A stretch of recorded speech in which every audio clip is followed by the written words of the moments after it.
Hello guys, this is Cleo Washington, your Dftg 1392 instructor. And for today's class, we're going to look at creating levels and creating views. Okay, so let's jump right into it. Let's go ahead and select on the elevations tab. You want to select south elevation. And as you can see, levels have already been created, levels 1 and levels 2. So if you select the level, let's select level 1. Sometimes you have to zoom in to get it. And grab this little grip right here. And let's drag these level markers out to the right side of the south facade. Okay? And as you know, this lock means that these levels are locked. You can unlock it and you can manipulate the layers or whatnot. But for this case, let's just leave it locked. You also, when you select a level, you'll have a check box right here. It's called the hide button. You can turn that level on and level off as you need it, or off and on as you need it. And you also can do this on the other side. You can turn it on and turn it off. But for right now, let's just keep them on this side, okay? So first things first, let's go ahead and change level 2 to 12 feet. Okay?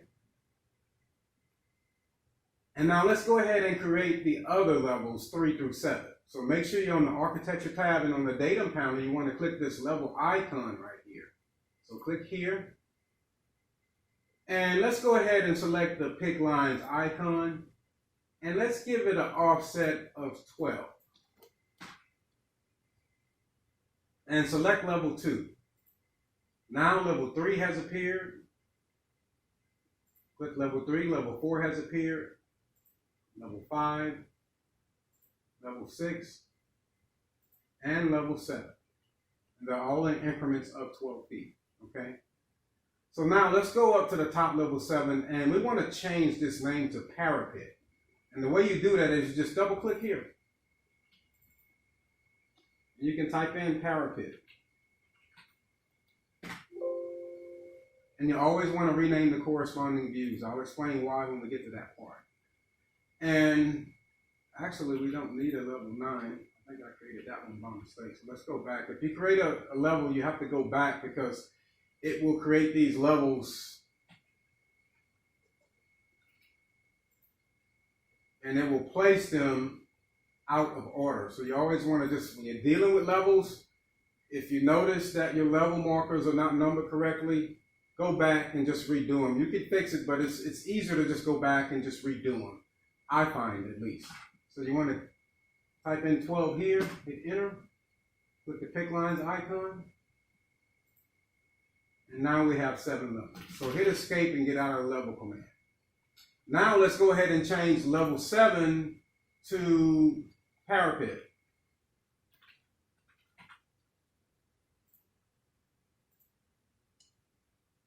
And let's change the height. Let's lower this by 10 feet because it's very tall. So 62. And now, as you can see, our levels are overlapping each other. And the way you fix that is you select the level that you want to manipulate. And you see this little break here? You click that and then you drag it up. And then you can take these blue grips and drag it out just like I'm doing here. That way it's legible and it's very professional. Okay. Now let's rename level 6 roof, RWF.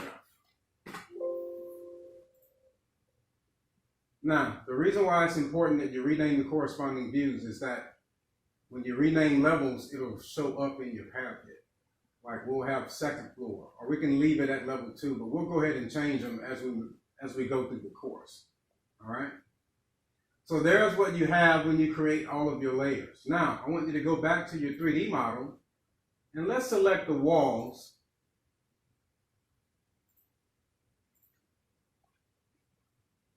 That we want to elevate to the parapet level. And of course, you have to hold down the control key as well. And in fact, let's go ahead and select all of our elevator shaft walls as well. Here.